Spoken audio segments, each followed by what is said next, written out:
we walked into what can only be described as a maze. A maze of interconnecting pathways that formed an ancient city.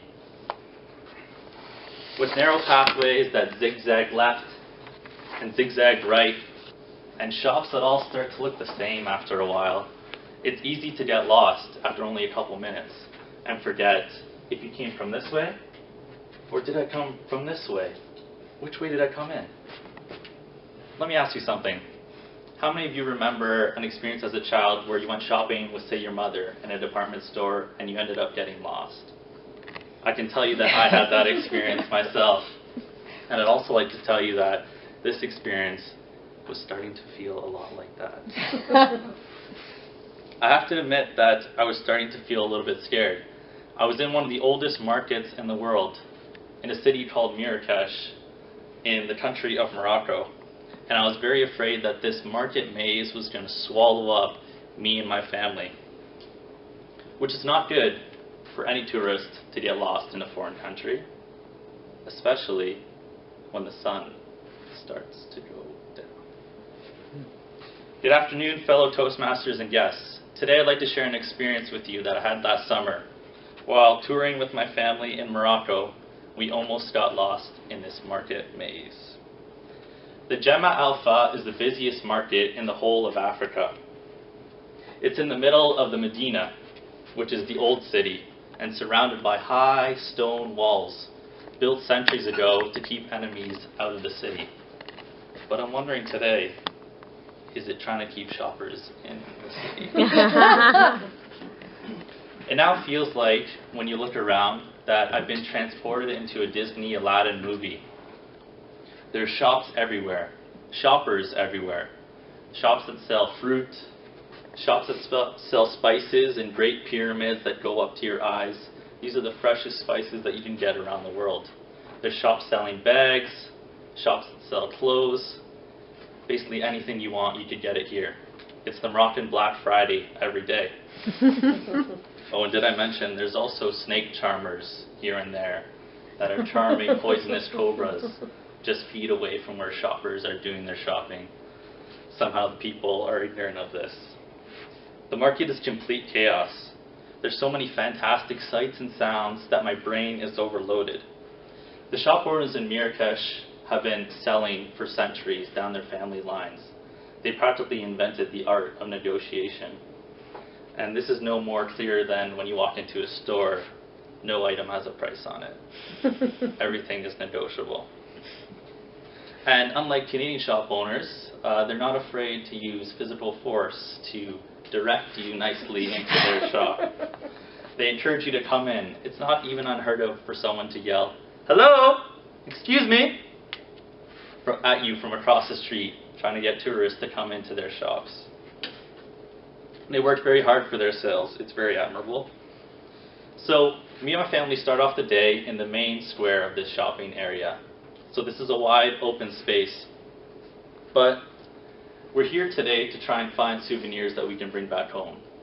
And like all savvy shoppers, we know, you never buy the first thing that you see. And you never go into the first store that you see. Especially since all these stores around the square are likely to have higher prices because it's the busiest area of the market.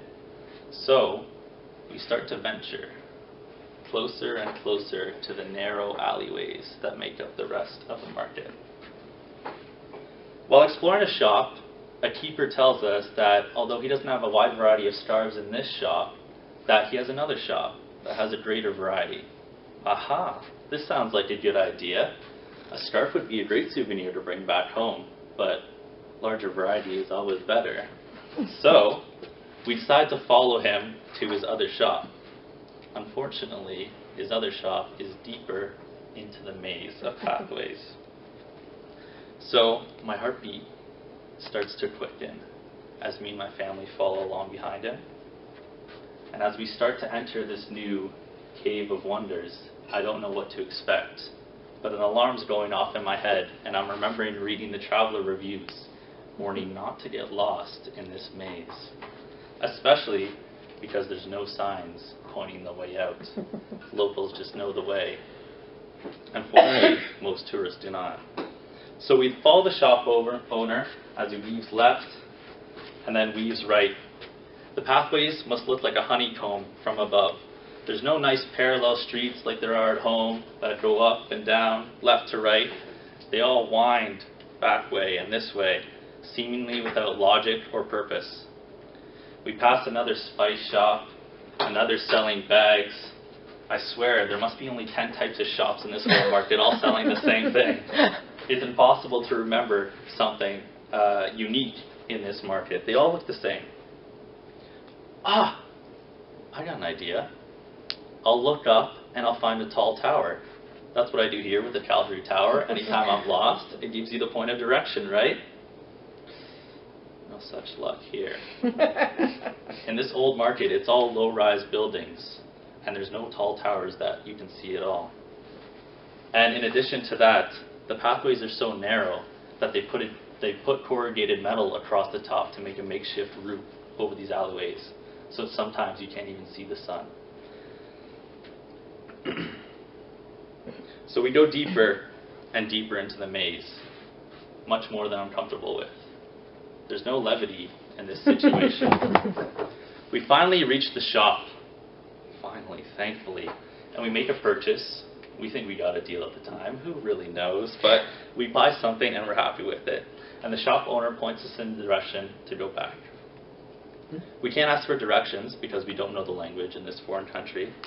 So I try to squeeze every ounce of memory that I have in my brain. The digital amnesia is not helping in this situation. And I try to find our way out.